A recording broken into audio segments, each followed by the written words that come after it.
Daniel, terrific speech today.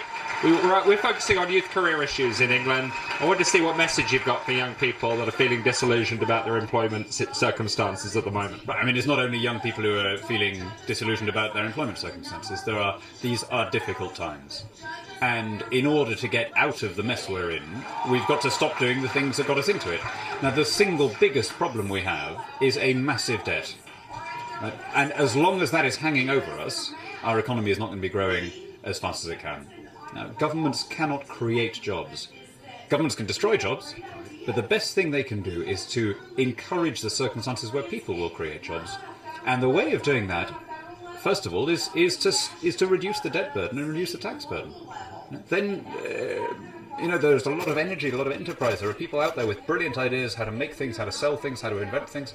But as long as they face these massive regulatory and tax problems, they're not going to be starting up companies. Well, that's exactly right.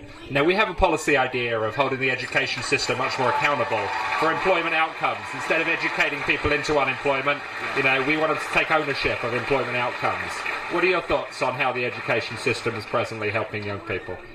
Definitely it should be made more accountable. The problem is that it was completely state-run, effectively. The financing of it was completely controlled by the government, and therefore it was not responsive to the consumer, nor was it really responsive to the market.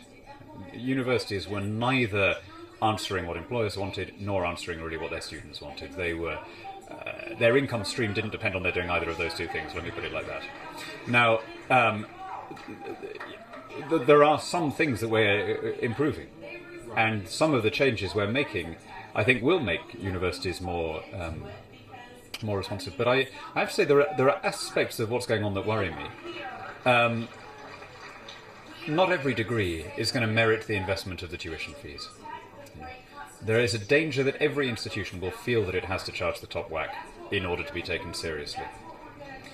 Now, there are some places where that is then going to be immediately repaid by the higher salary that you can realistically expect. There are lots where it can't. And if we get this wrong, this could be another subprime. With a bunch of liabilities that we frankly don't have any hope of repaying, and that the government will then have to step in and absorb.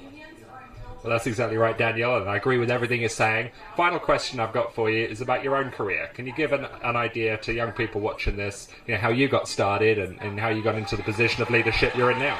Well, to be honest, I made a mistake. I mean, I stood for election in 1999, and it's difficult now to remember the climate just after Blair had won the election in 1997. It looked as though we were finally going to decide this European thing, one way or the other. Either we were going to go in and join the euro and so on as he wanted, or we were going to come out, okay? And I thought, okay, this isn't how I'd have planned my life, but I'd better get stuck in. I didn't get to choose the timing of this. I'd have rather done something else first, but here we go, this is the moment. 13 years on, nothing much has changed, and I could have been doing something a lot more productive for the intervening 13 years, so I wouldn't advise people to go into politics in their 20s as I did. If I had my life again, I would do it differently. Well, it seems like you're doing some great work to me, and congratulations on your terrific speech this afternoon. Thanks for talking to me. Thank you.